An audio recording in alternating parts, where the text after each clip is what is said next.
สิไปไซนี่เอ่ย มาตะตัว อ๋อไปหาปลาขะย่องเลยเนาะนี่เนาะทุกคนอันนี้เมย์เพื่อนกะสิเกียมเอาไฟทรายเอาสะดุ้งเอาขุไปฟอร์มด้วยทุกคนสบายดีสบายดีสุก โอ้ยสบายดี หลังจากเขากินข้าวกันน้ำเขาก็สิไปเบิ่งชาวบ้านเนาะ แม่ ดำลงชีวิตหาปลา อาปากกันยอ โอ้เป็นตัวเต็มไหมเเพิ่นว่าก็ไปคือกันอันนัวไม่ใน ลูกมันกินก็แย่งมาเขาเบิ้งเลยอันนี้คือเครื่องมือหาเลยทุกคนเดียว มาได้ไหมบาดลำเลย ในเกียร์หนวดตองตามัวมา ต้องมาขยะอัน อันนี้เลยทุกคนได้ถ้าว่าเฮาเงี้ยงมันโลดมันบอก แม่ ต้องไปใช้ตัวนี้เลยทุกคนเอ้า เส้นทางทุกคนในชาวลาวกะสิไปเอาปลาแบบหาอยู่หากินแบบโบราณคัน อายุเท่าเรียกช็อกโกนี่ เมื่อยเนาะ เมื่อยเนาะ น้องพอยุ่งที่คนชุ่มชา ต้องซองเบิ่งแบบนี้เนาะเนาะถ้ามันออกมันจะเป็นเม็ดน้อย ทำราบราไรแก รอเจอโอ้เพิ่นว่าออกแล้วทุกคนเลยเละน่ะกันเละนี่ทุกคนเบิ่งทุกคนเดี๋ยวมันหยาบแบบนี้แหละพี่น้องป้า มันคงถึงอ๋อ อันป่วยคอย เปิดทุกคนไปเลยกระกล่ะ เด็กพรุ่งกูได้ โอ้เบิ่งทุกคนเบิ่งนี่พี่น้องเบิ่งนี่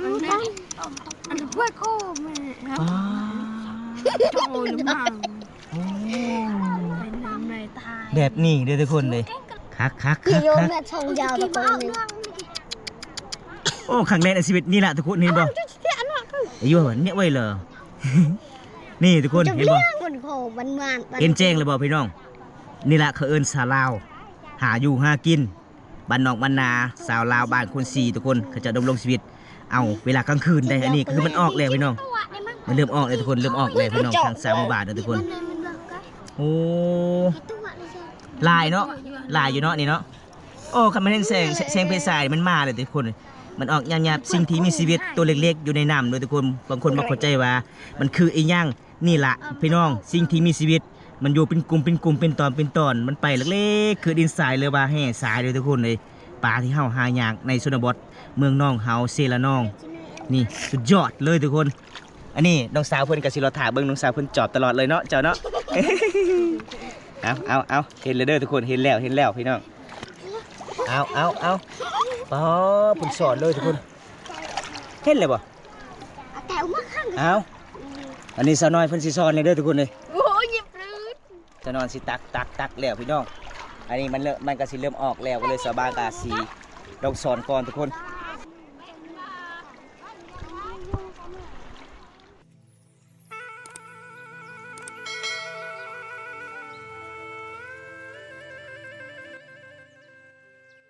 เฮากัดสิพา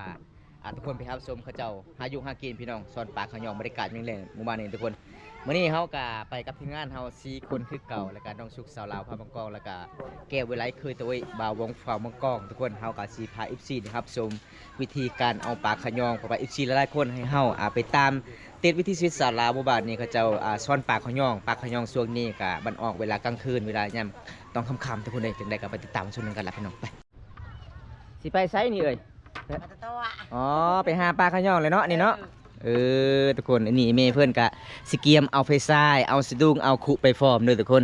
สบายดีสุก โอ้ยสบายดี หลังจากเขากินข้าวกันน้ำเขาก็สิไปเบิ่งชาวบ้านเนาะ แม่ ดำรงชีวิตหาปลา อาปากกันยอ โอ้คำเวลาเขาฮอดน้ำฮอดสีเขาว่าบ่ได้เนาะคันเว้าก็คือชาวบ้านบ่ให้มาเลย แม่ โอ้พี่น้องต้องบ่ให้เว้าซื่อเนาะต้องปิดบังพี่น้องเอ้ยซื้อปลาขะย่องเวลาฮอดสีฮอดชาวบ้านหาอยู่หากิน เอาว่าบ่ได้ หาเว้าบ่ได้ เห็นปลาขยงบ่ให้ทวง แม่นถ้าเฮาเว้านี่ก็คือชาวบ้านก็บ่ให้เฮามา มันเป็นตามประเพณีแบบโบราณ มันช่วย มันช่วยเวลาเฮาเว้านี่ปลามันก็สิหนี่มันประมาณ มันขี้ช่วยจังวะ แม่นได้เฮาก็สิไปเนาะมื้อนี้เนาะนี่ทุกคนยามค่ำๆนี่ชาวบ้านเขาเจ้าก็สิเกี่ยมโอ้ไปประตูติแกประตูเต้ไหมเเพิ่นว่าก็ไปคือกันเอา เฮ้ยไม่เอาได้คือกอบได้เลย พี่น้องเอ้ยไอ้แม่เฒ่าเนี่ยลมณ์ดีนะแม่เฒ่าเนาะไอ้ยังจะบ่ให้ลูกสาวเจ้ามาบ่ ลูกสาว ลูกสาวบ่มีลูกสาวเลย หลานสาว หลานสาวบ่ นี่กี่ละ ฮะ เฮ้ยนี่ บ่ได้เคยนะ โอ้ ไอ้หลานชาวเจ้าน่ะ ร้านเช่าเจ้ามีผัวแล้ว นี่เอ้ยครัวอัน อยู่ใช่ผัวเจ้าน่ะ ชื่ออะไร โอ้ บอกมาเช่าชื่อ เบา ไอ้หลานชาวเจ้า เบาแก้วเบาแก้วไล่หรือวะ โอ้โหเพิ่นก็ตลกเลย ตลกลายเมทัลทุกคน เบิ่งได้ไหมอันนั้นน่ะเบิ่งตัวนี้กันกี่ไหมน่ะนี่ตาราง อนุไม่ใน ลูกมากี่กี่แยงมาพอเบิ่งเลย อ้าวนี่ดิ อันนี้คือเครื่องมือหาเลยทุกคนเดี๋ยวบ่ มาหน้าไม่ปลาลำเลย อันนี้กี่หนวดตองตามัวมา เอ คาตี อ นะ ต่อมาขยะอัน เออ อันนี้เลยทุกคนได้ถ้าว่าเฮายิงนี่มันโลดมันบอก แม่ ต้องไปใช้ตัวนี้เลยทุกคน ไปไปยาวกันโยงคนนี้ เดี๋ยววันไหนมันได้ซื้อกล้วยฮะ หยวดเจอ นี่ทุกคนไปตามตีวิถีชีวิตสาวลาวเขตชนบทเด้อทุกคนเลย ที่ตามมาชุ่มบรรยากาศนะ ก่อนไม่กี่กันกันกี่ เจ้า อันเบิร์นเตะมันเจอเลย เยอะข้างบนเนี่ยบ่เยอะบ่ให้เปาะไหน บนยืงเจ๊ จะน่าก็ฮอตเนาะเส้นทางทุกคนในสาวลาวกะสิไปเอาปลาแบบหาอยู่หากินแบบโบราณขันเฮาสิเว้าซื่อไปก่อนไปก่อน เอาห้องครัว โอ้เพิ่นว่าเมื่อยล้ายไปก่อน เอาไปก็ไปก่อนทุกคนเลยเบิ่งเส้นทางนี่เส้นทางก็บ่แม่นเรื่องง่ายเลยเขตชนบทได้หาอยู่หากินสุดยอดนี่ อายุเท่าเรียกชักออกนี่ เมื่อยเนาะ เมื่อยเนาะ เลยน้องก็ยุ่งที่คนชุ่มชาแค่อ๋อในใจยอมจ่ายยุ่งงานเขา จ่ายย่ำ เส้นทางทุกคนเลยไปเบิ่งน้อง ครับเลขไว้ เดี๋ยวมาสาบานอายุหากิน ๆจะเอาซอนปลาขยองเลย พลังเตะ จ่ายที่เขาดักถ้าน้องบ่อยเนี่ยไม่น่า อันก็ไม่ได้อันก็ไม่ได้ไปเตรียมเจ้าเนี่ยลำจ่ายลำเละลำไม่ได้ละคือได้บ่ ตาเด็กละเนาะเยอะเลยมันคันเนี่ยตะบอยระเบิด โอ้ย เนี่ยเงินมากเหตุตาเด็กละเนาะเคย ยังมาหอดเลยทุกคนเลยย่างมาประมาณ 7-8 นาทีแล้ว มันเหนียว เบิ่งเส้นทางที่เขาเจ้าดำรงชีวิตทุกคน ที่เป็นได้กระเป๋าบ้าน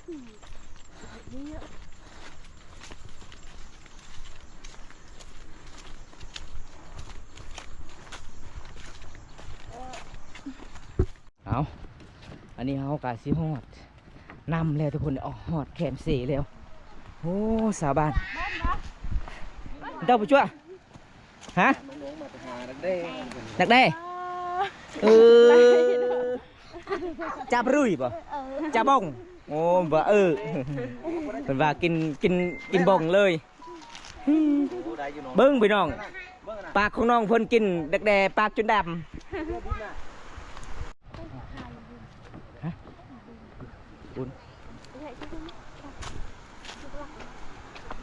เอาบรรยากาศเนี่ยมันแรงทุกคนเลยสาวบานบางคนกะไปหาป่าบางคนกะไปหาดักแด่เด้มาไปหาดักแด่ผู้สาวกันละลายคนเลยทุกคนเลยเบิ้ลบ่เบิ้ลดักแด่เบิ้ลบ่เบรย์แน่แย่งไปได้ไหมเล่จุดไหนรุ่ยฮะ เพื่อนไปหาดักแด่พี่น้องสาวบานกระเจ้ามาละลายคนเลยทุกคนเลยบรรยากาศยามแรงๆนี่แบบนี้แหละพี่น้องสาวเคสุดาบด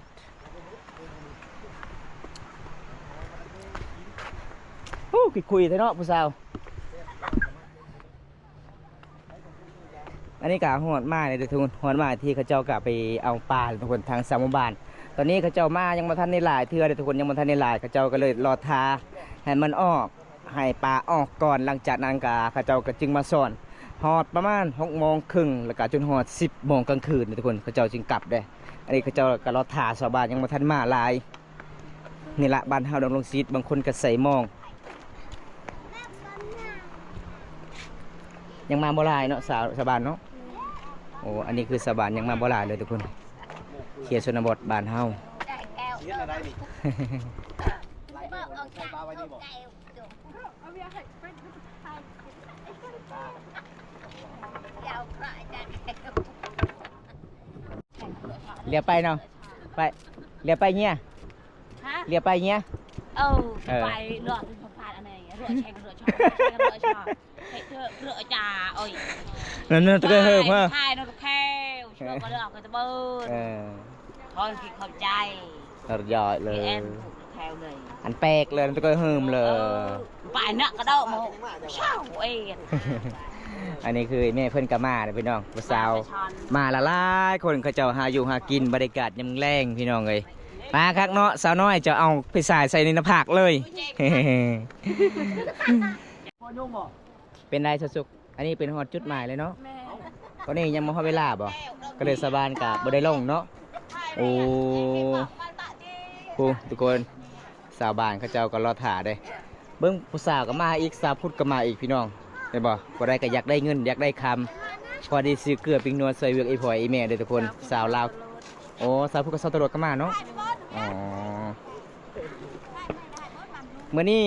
ดวงเดือนมาโอ้ยประมาณ15 คำเลยทุกคนเลยออกมา15 คำอันนี้คือบรรยากาศยามแรงๆเขตชนบทหมู่บ้านคนสี่หมู่บ้านนี่ก็เป็นหมู่บ้านน้องที่สุดกับตะมัวหมู่บ้านที่บ่มีสัญญาณโทรศัพท์เลยทุกคนโอ้ภาษามาหลายเนาะสบายดีสาวพุทธเอ้าเฮ็ดยังน่ะน่ะขึ้นนี่กล่องอายแท้ ไปเลยเนาะตรวจเลยสาวพุทธนี่ทุกคนเป็นตะมวนหลายเลยพี่น้องเขาเจ้าดำรงชีวิตบรรยากาศยามแรงหาปลาที่บุมีหัวบุมีตีนเด้อตามนำตามสีทุกคนบอสาวบานมาหลายคนเลยยามแรงๆอันนี้นี่คือเขาเจ้าก็เป็นจุดที่ดังไผ่ไว้ได้เวลาขึ้นมาเตซอนเขาเจ้าต้องพิงไฟอากาศหนาวทุกคนเห็นบอสาวน้อยเพิ่นก็ไปเอาฟืนอยู่ทางนู้นพี่น้องเกี่ยมไว้ดังไผ่ไว้เพราะว่าช่วงนี้ก็สิฮอดหน้าหนาวทุกคนเลยประมาณเดือน2วันที่28พี่น้องมื้อนี้เลยทุกคน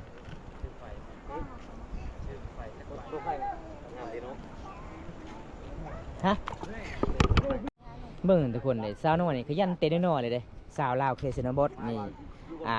เฮียนฮูเกี่ยวกับดำรงชีวิตสะดวกไอ้พ่อไอ้แม่อันนี้พระเจ้ามาหลายคนแต่มีแต่ลาวผู้เดียวไปเอาฟืนเพิ่นว่าสิเกียมไว้ก่อนเนาะเวลาสอนฮะคนดุบ่โอ้คนดุคนมั่นเนาะคันสิเอาพัวนี่ผู้ฮักผู้แพงเด้นี่ทุกคนสาวลาวมาหลายคนเลย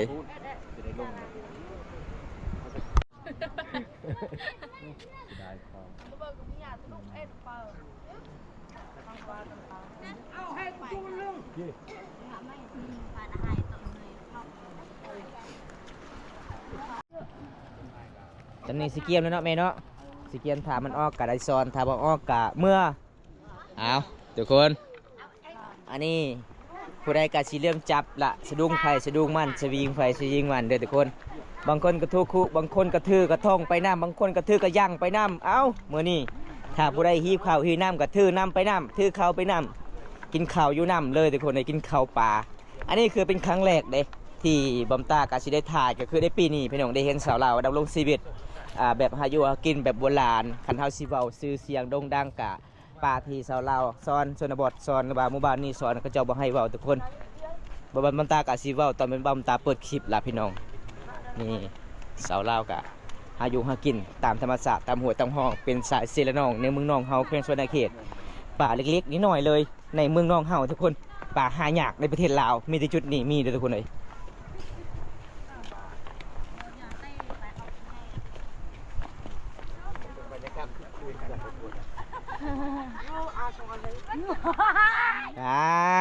มวนเนาะเสียงโฮจะเนาะ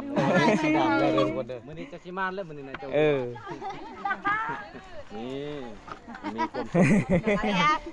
นี่หนักยังเราคือ เห็นแต่ผู้หญิงมาใช่ผู้เขาชวนมานำต้องมาเดินกันกระยากอ่ะ กระยาตะวันเปอะฮะอย่าเลือผัวบ่มาได้เราผัวขี้คร้านผัวมาได้ป่ะมาซ่อนนี่ได้เนาะได้ป่ะผู้ชายก็ได้เนาะมาเนาะซ่อนได้เนาะมีแต่มีไปจอกไปสายมาทุกคนนะว่าป่านี่มันมีเฉลี่ยนะฮะมันเจอมาไหนเหรอเจอเด้มันเจอเด้น่าให้เขาเห็นบ่เห็นมันออกมันเป็นกลุ่มมันออกนี่ดำมันออกหยาบอีเมย์เพิ่นกำลังไปซองเบิ่งก่อนท้ายเห็นก็คือเอิ้นสาบานลงน้ำกันเลยทุกคนถ้าลงคนเดียวก็บ่กล้าเด้พี่น้อง หมู่เนาะปลาออกแล้วจังสีเด้อทุกคนต้องไปเบิ่งทางห้างทุกคนคนนั้นคือแม่ทีมบ่ทีมผู้นำทางนะทุกคนคือสิแม่นแหละโอ้ยทุกคนเลยกระชั้นเลยต้องถือไปสายมาเนาะแต่ละครบแต่ละคนนี่ก็ถือแบบครบเครื่องแล้วแต่ละคนเนาะไม่ใช่เครื่องจักรนี่ก็ถือ năm này luôn บรรลุบ่ ต้องซองเบิ่งแบบนี้เนาะเอ้ยเนาะถ้ามันออกมันจะเป็นเม็ดน้อย ทำได้ปลาไรแค่ แม่นบอลนั่นน่ะในมือ ๆแต่มันออกบ่หลายเนาะนี่เนาะ โบราณเนาะ โอ้ ไม่ทำปลาไร เพิ่นว่าออกแล้วเอา ยังบ่หลาย เราถ่ายให้มันหลายก่อน จนมันดำ คันเฮาบ่ฮู้นี่เอาบ่ได้ทุกคน เขาเยอะมือเห็น เบิ่งพี่น้องเขาเจ้า นำตัวนี้แหละเพิ่นจะ ไปเบิ่งปลาออกก่อนแบบใดแบบใดพี่น้อง บ่ได้ให้ไผลงแม่นบ่จมออกลายพูดอย่างให้ เอาทุกคนตอนนี้มันสิเริ่มออกแล้วทุกคนเขาเจ้ากำลังสิเงี่ยงเบิ่งส่องลองเบิ่งพี่น้องเอ้ยอันนี้คือทางสาวบ้านเด้เขาเจ้าก็สิลงตักแล้วพี่น้องมันออกเลยบ่แม่เฒ่ายังเอาเพิ่นสิให้กันอีกเนาะบัดนี้ ยังบ่เห็นเอาทุกคนเห็นบ่สาวลาวบรรยากาศยามแรงๆบางคนก็ใส่ปิดสายไปนำได้บ่ทุกคนบางคนก็ถือโคมไปนำเป็นตะม่วนหลายเลยพี่น้องกับเจ้าดำรงชีวิตหาสอนป่าที่เล็กๆในอยู่ในน้ำ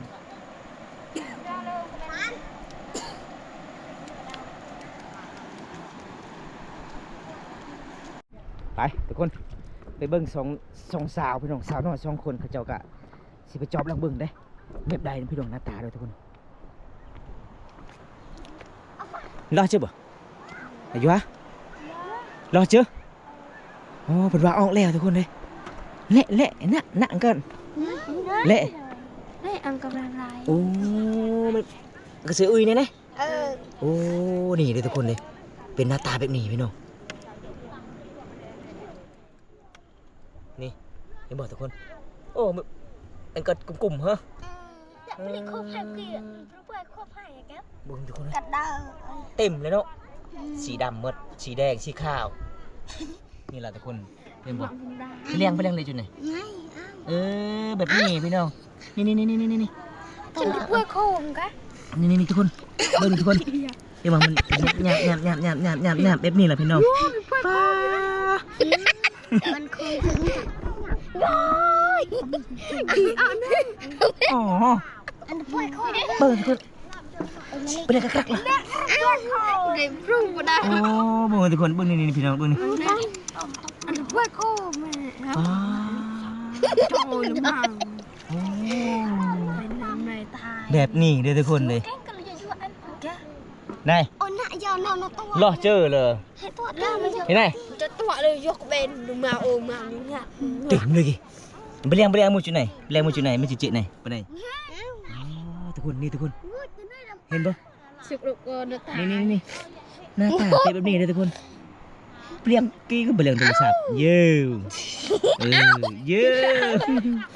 อามาการ แล้วจะเจ๊ะในโคมไหมเย้คัก พี่โยมแม่ชงยาวตะโกนเลย โอ้ครั้งแรกในชีวิตนี่แหละทุกคนเห็นปะอายุเนี่ยไว้เหรอนี่ทุกคนเห็นปะ คนโคบันวาน เอ็นแจ้งเลยบอกพี่น้องนี่แหละเขาเอิ้นสาวลาวหาอยู่หากินบ้านนอกบ้านนาสาวลาวบ้านคนสีทุกคนเขาจะดำรงชีวิตเอาเวลากลางคืนได้อันนี้คือมันออกแล้วพี่น้องมันเริ่มออกเลยทุกคนเริ่มออกเลยพี่น้องทางสาวหมู่บ้านนะทุกคนโอ้ลายเนาะลายอยู่เนาะนี่เนาะโอ้คำมันเห็นแสงเพสายมันมาเลยทุกคนมันออกหยาบๆสิ่งที่มีชีวิตตัวเล็กๆอยู่ในน้ำเลยทุกคนบางคนมาเข้าใจว่ามันคือไอ้ย่างนี่แหละพี่น้องสิ่งที่มีชีวิตมันอยู่เป็นกลุ่มเป็นตอนมันไปเล็กๆคือดินทรายเลยว่าแห่ทรายเลยทุกคนเลยปลาที่เฮาหายากในชนบทเมืองน้องเฮาเซละน้องนี่สุดยอดเลยทุกคนอันนี้น้องสาวเพิ่นกับสิรอถ่าเบิ่งน้องสาวเพิ่นจอบตลอดเลยเนาะเจ้าเนาะ เอาเห็นเลยเด้อทุกคนเห็นแล้วพี่น้อง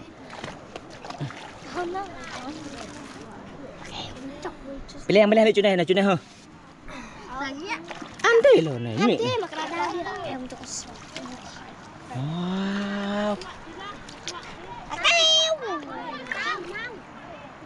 าว โอ้นัก อันก็กรุบมันจะได้อันก็ตอน ยังคนได้ตะการ มันโตกันแต่ก็เลิกคือ แม่ก็ตะการ โอ้เอาเบิ่งทุกคนดิสาวบาทพี่น้องเขาเจ้าก็รถถามให้มันออกลายๆก่อนหลังจากนั้นสว่างจึงสอนเลยทุกคนนี่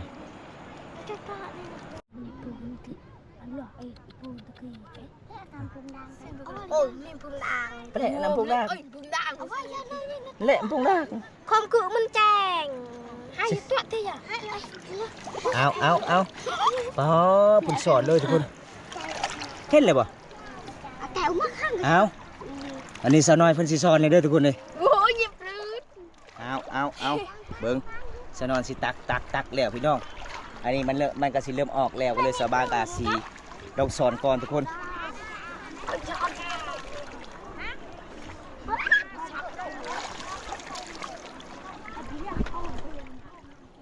เอาคอยสอนแบบนี้แหละพี่น้องเลยเห็นบ่เขาจะดำรงชีวิตกับบ่แม่นเรื่องง่ายๆเลยทางสาวหมู่บ้านมื่อนี้กับบรรยากาศกับสิคำๆเนี่ยทุกคนเลยภาพกับบรค่อยสัตว์ปันใด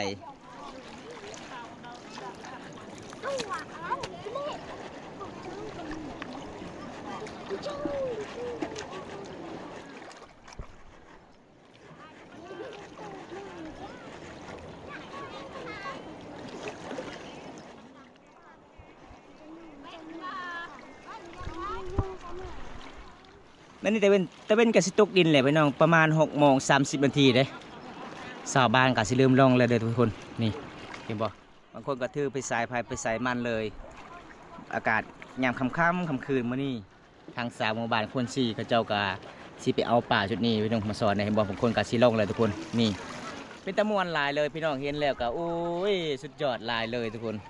วิถีชีวิตสาวลาวเขตชนบทของชุมเผ่าบรูมังกรหมู่บ้านคุณสีเมืองนองเทศบาลเขตอันนี้เป็นสายเซละนองบ้านเฮาสาวลาวกาสีหาตักป่าสอนป่าเวลายามกลางคืน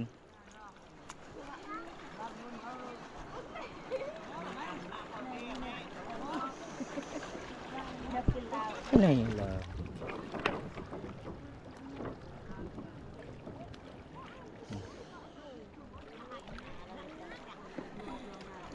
เริ่มลายเลยเนาะพี่น้องเบิ้งอันนี้คือสาวบ้านทุกคนนี่กระจายกำลังเสี่ยงให้บอกทุกคนบางคนก็สิลองบางคนก็สอนแล้วสอนยามกลางคืนแบบนี้แหละพี่น้องเลยเขาเจ้าสอนเลยทุกคน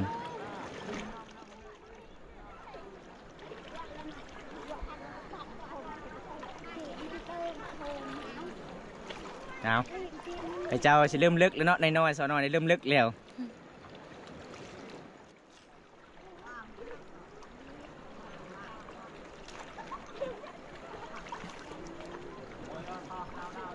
ก็ดำเมนเนี่ยคือหนักติดำเมนอันเนี้ย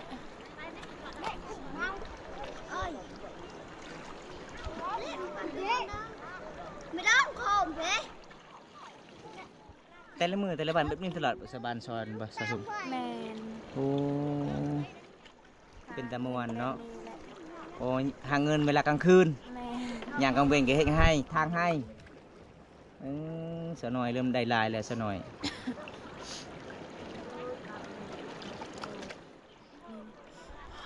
ใช่จะช่องลงเบิ่ง เอาอันนั้น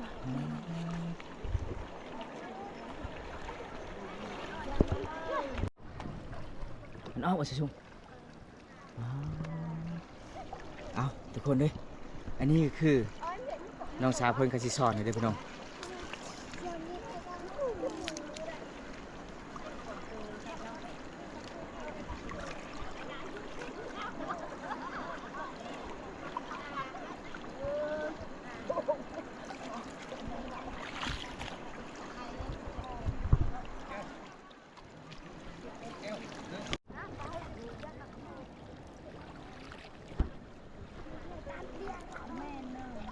ฮะ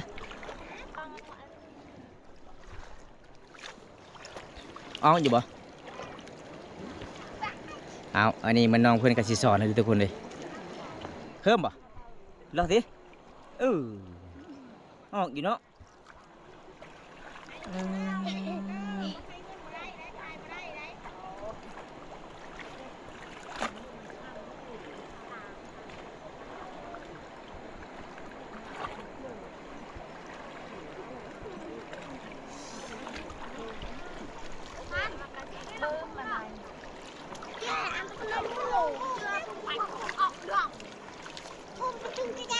เป็นเด้อเว้ย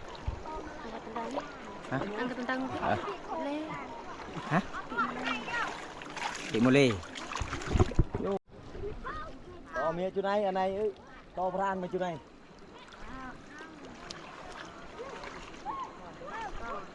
Mừng xào súp tròn được rồi. Xào súp cứ gian tiệc, coi vâng đi.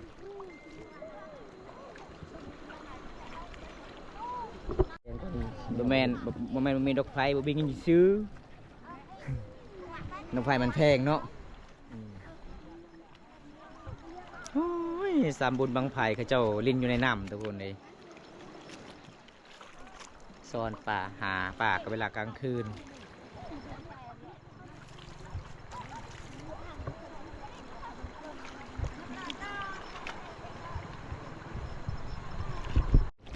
ตัวไปสุดท้ายไป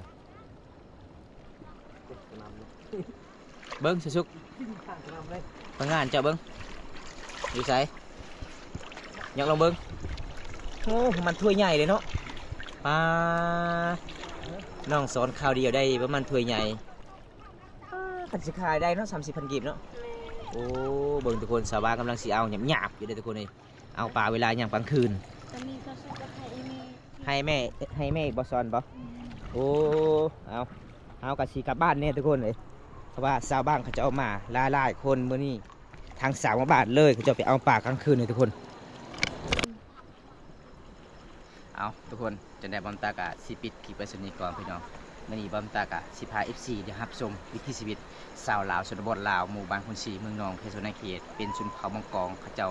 หาอยู่หากินสวนป่าขับหนุ่มทุกคนกันสิบอกเสียงดังกัสวรรค์ได้ยินได้บอมตาต้องบอกค่อยๆแบบนี้ทุกคนบอมตาก็สิกลับบ้านแน่เพราะว่าเฮากลับมาสอนมื้อนี้ก็เห็นสุกๆสอนประมาณ5 นาทีได้ถ้วยใหญ่เลยทุกคนเลยบอมตาก็โอ้เป็นตาสะอ่อนเป็นตาม่วนหลายเลยเบิ่งพี่น้องเสียงไผ่เขาเจ้าสอนแซวๆเลยซ้ำเฮ็ดบุญบังไผ่ทุกคนเอาจังได๋บอมตาก็สิปิดไว้ซุนี้ก่อนพี่น้องถ้าไปได้รับชมคลิปนี้แล้วก็อย่าลืมฝากกดไลค์กดแชร์กดติดตามฝากเป็นกำลังใจให้บอมตาเฮ็ดคลิปตอนต่อไปเด้อพี่น้องคลิปหน้าพบกันใหม่ขอกล่าวคำว่าสวัสดีครับผมบ๊ายบาย